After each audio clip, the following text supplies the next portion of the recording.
ओम शांति। 8 फरवरी 2025 के ईश्वरीय महावाक्य। पहले सुनते हैं आज की मुरली से होमवर्क।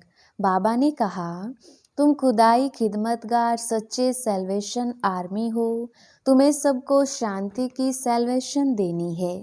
5 तत्वों के बने हुए इन शरीरों को देखते हुए याद बाप को करना है।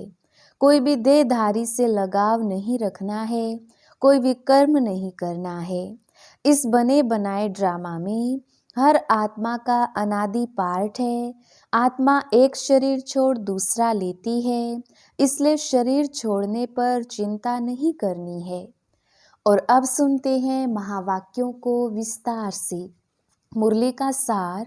मीठे बच्चे, तुम खुदाई खिदमतगार सच्चे सैल्वेशन आर्मी हो। तुम्हें सबको शांति की सैल्वेशन देनी है। प्रश्न, तुम बच्चों से जब कोई शांति की सैल्वेशन मांगते हैं तो उन्हें क्या समझाना चाहिए? उत्तर, उन्हें बोलो, बाप कहते हैं, क्या अभी यहाँ ही तुमको शांति चाहिए? यह कोई शांति धाम नहीं है। शांति तो शांति धाम में ही हो सकती है, जिसको मूल वतन कहा जाता है। आत्मा को जब शरीर नहीं है तब शांति है। सतयुग में पवित्रता, सुख, शांति सब है। बाप ही आकर यह वर्षा देते हैं। तुम बाप को याद करो। ओम शांति। रूहानी बाप बैठ रूहानी बच्चों को समझाते हैं। सब मनुष्य मात्र यह जानते हैं कि मेरे अंदर आत्मा है। जीव आत्मा कहते हैं ना। पहले हम आत्मा हैं, पीछे शरीर मिलता है। कोई ने भी अपनी आत्मा को देखा नहीं है, सिर्फ इतना समझते हैं कि आत्मा है। जैसे आत्मा को जानते हैं, देखा नहीं है, वैसे परमपिता परमात्मा के लिए भी कहते हैं परम आत्मा माना परमात्मा, परंतु उनको देखा नहीं है। ना अपने को ना बाप को देखा है। कहते हैं कि आत्मा एक शरीर छोड़ दूसरा लेती है, परंतु यथार्थ रीति नहीं जानते। 84 लाख योनियां भी कह देते हैं। वास्तव में 84 जन्म है, परंतु यह भी नहीं जानते कि कौन सी आत्माएं कितने जन्म लेती हैं। आत्मा बाप को पुकारती है, परंतु ना देखा है ना यथार्थ रीति जानती है। पहले तो आत्मा को यथार्थ रीति जानते, तब बाप को जानते। अपने कोई नहीं जानते तो समझाए कौन? इसको कहा जाता है सेल्फ रियलाइज करना। सो बाप बिगर तो कोई करा ना सके। आत्मा क्या है, कैसी है, कहाँ से आती है, कैसे जन्म लेती है, कैसे इतनी छोटी आत्मा में 84 जन्मों का पाठ भरा हुआ है, ये कोई भी नहीं जानते। अपने को नहीं जानते तो बाप को भी नहीं जानते। ये लक्ष्मी नारायण भी मनुष्य का मर्तबा है ना। इन्होंने यह मर्तबा कैसे पाया, ये कोई भी नहीं जानते। जानना तो मनुष्य को ही चाहिए ना। कहते हैं ये वैकुंठ के मालिक थे, परंतु उन्होंने यह मालिक बना लिया कैसे? फिर कहाँ गए? कुछ भी नहीं जानते। अब तुम तो सब कुछ जानते हो, आगे कुछ भी नहीं जानते थे। जैसे बच्चा पहले जानता है क्या कि बैरिस्टर क्या होता, पढ़ते पढ़ते बैरिस्टर बन जाता है। तो यह लक्ष्मी नारायण भी पढ़ाई से बने हैं। बैरिस्ट्री, डॉक्टरी आदि सबके किताब होते हैं ना। इनका किताब फिर है गीता। वह भी किसने सुनाई, राजयोग किसने सिखाया, ये कोई नहीं जानते। उसमें नाम बदल लिया है। शिव जयंती भी मनाते हैं। वही आकर तुमको कृष्णपुरी का मालिक बनाते हैं। श्री कृष्ण स्वर्ग का मालिक था ना, परंतु स्वर्ग को भी जानते नहीं तो क्यों कहते कि श्री कृष्ण ने द्वापर में गीता सुनाई। श्री कृष्ण को द्वापर में ले गए हैं, लक्ष्मी नारायण को सतयुग में, राम को त्रेता में। उपद्रव लक्ष्मी नारायण के राज्य में नहीं दिखाते। श्री कृष्ण के राज्य में कंस, रावण के राज्य में दिखाए गए हैं। ये किसको पता नहीं कि राधे कृष्ण ही लक्ष्मी नारायण बनते हैं। बिल्कुल ही अज्ञान अंधियारा है। अज्ञान को अंधियारा कहा जाता है, ज्ञान को रोशनी कहा जाता है। अब सोजरा करने वाला कौन? वह है बाप। ज्ञान को दिन, भक्ति को रात कहा जाता है। अभी तुम समझते हो ये भक्ति मार्ग भी जन्म जन्मांतर चलता आया है।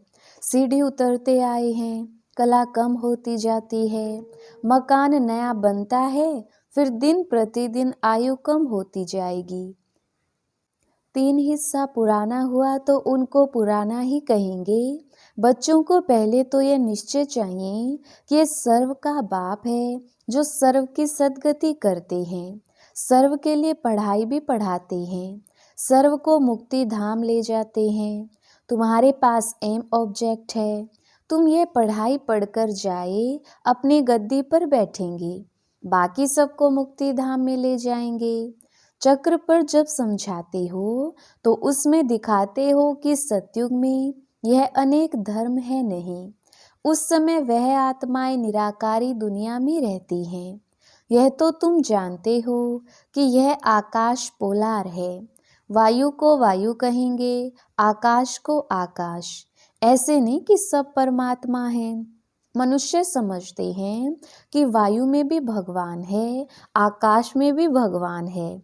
अब बाप बैठ सब बातें समझाते हैं। बाप के पास जन्म तो लिया, फिर पढ़ाते कौन है? बाप ही रूहानी टीचर बन पढ़ाते हैं।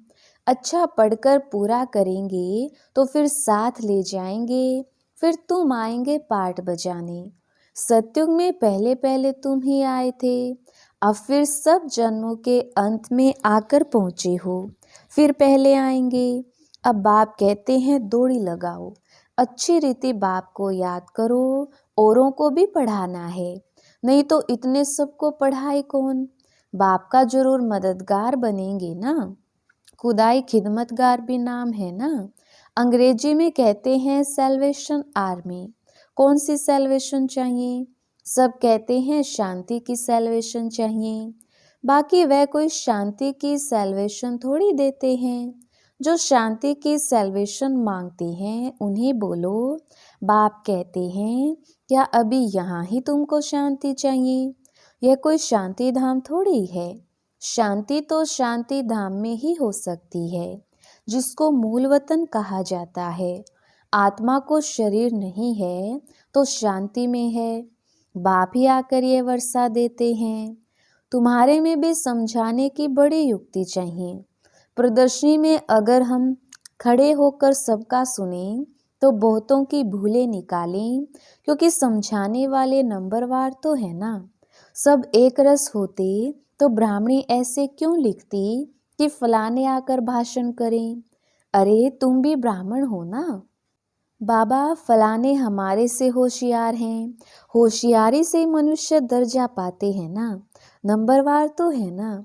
जब इम्तिहान की रिजल्ट निकलेगी तो फिर तुमको आपे ही साक्षात्कार होगा, फिर समझेंगे हम तो श्रीमत पर नहीं चलते।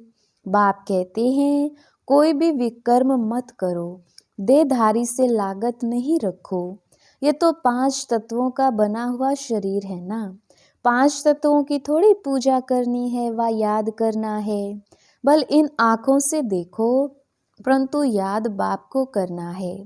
आत्मा को अब नॉलेज मिली है, अब हमको घर जाना है, फिर वैकुंठ में आएंगे। आत्मा को समझ सकते हैं, देख नहीं सकते। वैसे यह भी समझ सकते हैं, हाँ दिव्य दृष्टि से अपना घर व स्वर्ग देख सकते हैं। बाप कहते हैं बच्चे मन मना भव, मध्याजी भव माना बाप को और विष्णुपुरी को याद करो। तुम्हारी एम ऑब्जेक्ट ही यह है। बच्चे जानते हैं हमको भी स्वर्ग में जाना है, बाकी सबको मुक्ति में जाना है। सब तो सतयुग में आ नहीं सकते। तुम्हारा है डीटिज्म, यह हो गया मनुष्यों का धर्म। मूल वतन में तो मनुष्य नहीं है ना, यहाँ है मनुष्य सृष्टि। मनुष्य ही तमो प्रधान और फिर सतो प्रधान बनते हैं। तुम पहले शूद्र वर्ण में थे, अभी ब्राह्मण वर्ण में हो। यह वर्ण सिर्फ भारतवासियों के हैं, और कोई भी धर्म को ऐसे नहीं कहेंगे। ब्राह्मण वंशी, सूर्यवंशी। इस समय सब शूद्र वर्ण के हैं, जड़जड़ी भूत अवस्था को पाए हुए हैं। तुम पुराने बने तो सारा झाड़ जड़जड़ी भूत तमो प्रधान बना है, फिर सारा झाड़ थोड़ी सतो प्रधान बन जाएगा। सतो प्रधान नए झाड़ में सिर्फ देवी देवता धर्म वाले ही हैं। फिर तुम सूर्यवंशी से चंद्रवंशी बन जाते हो, पुनर्जन्म तो लेते हो ना। फिर वैश्य, शूद्रवंशी, ये सब बातें हैं नई। हमको पढ़ाने वाला ज्ञान का सागर है, वही पतित पावन सर्व का सद्गति दाता है। बाप कहते हैं तुमको ज्ञान मैं देता हूँ, तुम देवी देवता बन जाते हो। फिर ये ज्ञान रहता नहीं, ज्ञान दिया जाता है अज्ञानियों को। सभी मनुष्य अज्ञान अंधियारे में हैं, तुम हो सोजरे में। इनके 84 जन्मों की कहानी तुम जानते हो। तुम बच्चों को सारा ज्ञान है। मनुष्य तो कहते भगवान ने यह सृष्टि रची ही क्यों, क्या मोक्ष नहीं मिल सकता। अरे ये तो बना बनाया खेल है, अनादि ड्रामा है ना। तुम जानते हो आत्मा एक शरीर छोड़ जाकर दूसरा लेती है, इसमें चिंता करने की दरकार ही क्या। आत्मा में जाकर दूसरा पार्ट बजाया, रोए तब जब वापिस चीज मिलनी हो, वापिस तो आती नहीं, फिर रोने से क्या फायदा। अभी तुमको सबको मोह जीत बनना है, कब्रिस्तान से मोह क्या रखना है। इसमें तो दुख ही दुख है। आज बच्चा है, कल बच्चा भी ऐसा बन जाता जो बाप की पाग उतारने में भी देरी ना करे, बाप से भी लड़ पड़ते हैं। इसको कहा ही जाता है निधन की दुनिया। कोई धनी धोनी नहीं है जो शिक्षा दे। बाप जब ऐसी हालत देखते हैं तो धन का बनाने आते हैं। बाप ही आकर सबको धन का बनाते हैं, धनी आकर सब झगड़े मिटा देते हैं। सत्युग में कोई झगड़ा होता नहीं, सारी दुनिया के झगड़े मिटा देते, फिर जय जयकार हो जाती है। यहाँ मेजोरिटी माताओं की है, दासी भी इनको समझते हैं। हथियाला बांधते समय कहते हैं तुम्हारा पति ही ईश्वर गुरु आदि सब कुछ है, पहले मिस्टर फिर मिसेज। अब बाप आकर माताओं को आगे रखते हैं, तुम्हारे ऊपर कोई जीत पा ना सके, तुमको बाप सब फायदे कायदे सिखला रहे हैं। मोहजीत राजा की एक कथा है, वह सब बनाई हुई कहानियां हैं। सत्युग में तो काले मृत्यु होती ही नहीं, समय पर एक शरीर छोड़ दूसरा ले लेते हैं। साक्षात्कार होता है, अब यह शरीर बूढ़ा हुआ है, फिर नया लेना है। छोटा बच्चा जाकर बनना है, खुशी से शरीर छोड़ देते हैं। यहाँ तो भल कितने भी बूढ़े होंगे, रोगी होंगे और समझेंगे भी कि कहाँ यह शरीर छूट जाए तो अच्छा है, फिर भी मरने के समय रोएंगे जरूर। बाप कहते हैं अभी तुम ऐसी जगह चलते हो जहाँ रोने का नाम नहीं, वहाँ तो खुशी ही खुशी रहती है। तुमको कितनी अपार बेहद की खुशी रहनी चाहिए। अरे हम विश्व के मालिक बनते हैं, भारत सारे विश्व का मालिक था, अभी टुकड़ा टुकड़ा हो गया है। तुम ही पूज्य देवी देवता थे, फिर पुजारी बनते हो। भगवान थोड़ी आपे ही पूज्य आपे ही पुजारी बनेंगे। अगर वह भी पुजारी बने तो फिर पूज्य कौन बनाए।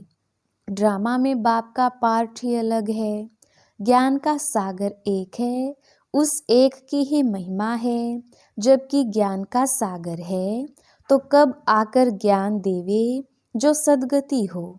जरूर यहाँ आना पड़े। पहले तो बुद्धि में यह बिठाओ कि हमको पढ़ाने वाला कौन है। त्रिमूर्ति, गोला और झाड़, यह है मुख्य चित्र। झाड़ को देखने से झट समझ जाएंगे हम तो फलाने धर्म के हैं, हम सत्युग में आ नहीं सकते। यह चक्र तो बहुत बड़ा होना चाहिए, लिखत भी पूरी हो। शिव बाबा ब्रह्मा द्वारा देवता धर्म यानी नई दुनिया की स्थापना कर रहे हैं।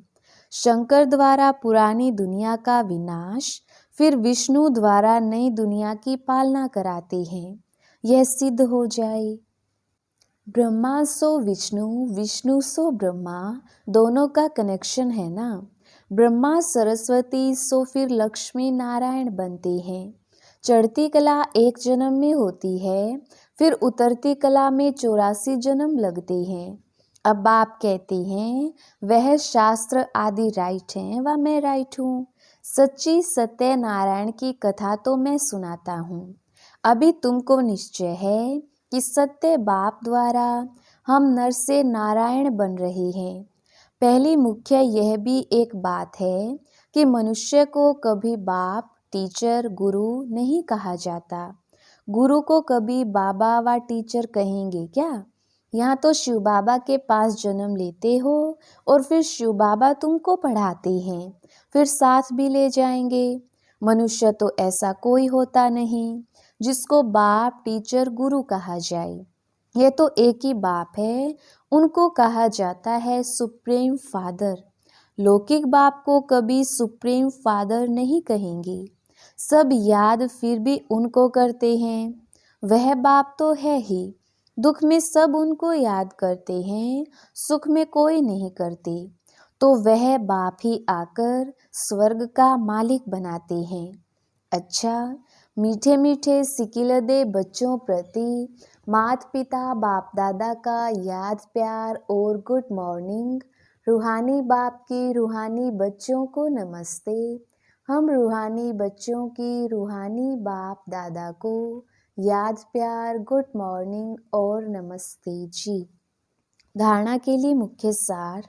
पहला पॉइंट, 5 तत्वों के बने हुए इन शरीरों को देखते हुए याद बाप को करना है। कोई भी देहधारी से लागत नहीं रखना है, कोई विकर्म नहीं करना है। दूसरा पॉइंट, इस बने बनाए ड्रामा में हर आत्मा का अनादि पार्ट है। आत्मा एक शरीर छोड़ दूसरा लेती है, इसलिए शरीर छोड़ने पर चिंता नहीं करनी है, मोहजीत बनना है। वरदान, संपूर्ण आहुति द्वारा परिवर्तन समारोह मनाने वाले दृढ़ संकल्पधारी भव। विस्तार, जैसे कहावत है धरत परिये धर्म ना छोड़िए, तो कोई भी सरकमस्टांस आ जाए, माया के महावीर रूप सामने आ जाएं, लेकिन धारणाएं ना छूटें। संकल्प द्वारा त्याग की हुई बेकार वस्तुएं संकल्प में भी स्वीकार ना हो। सदा अपने श्रेष्ठ स्वमान, श्रेष्ठ स्मृति और श्रेष्ठ जीवन के समर्थी स्वरूप द्वारा श्रेष्ठ पाठधारी बन श्रेष्ठता का खेल करते रहो। कमजोरियों के सब खेल समाप्त हो जाएं। जब ऐसी संपूर्ण आहुति का संकल्प दृढ़ होगा, तब परिवर्तन समारोह होगा। इस समारोह की डेट अब संगठित रूप में निश्चित करो। स्लोगन, रियल डायमंड बनकर अपने वाइब्रेशन की चमक विश्व में फैलाओ।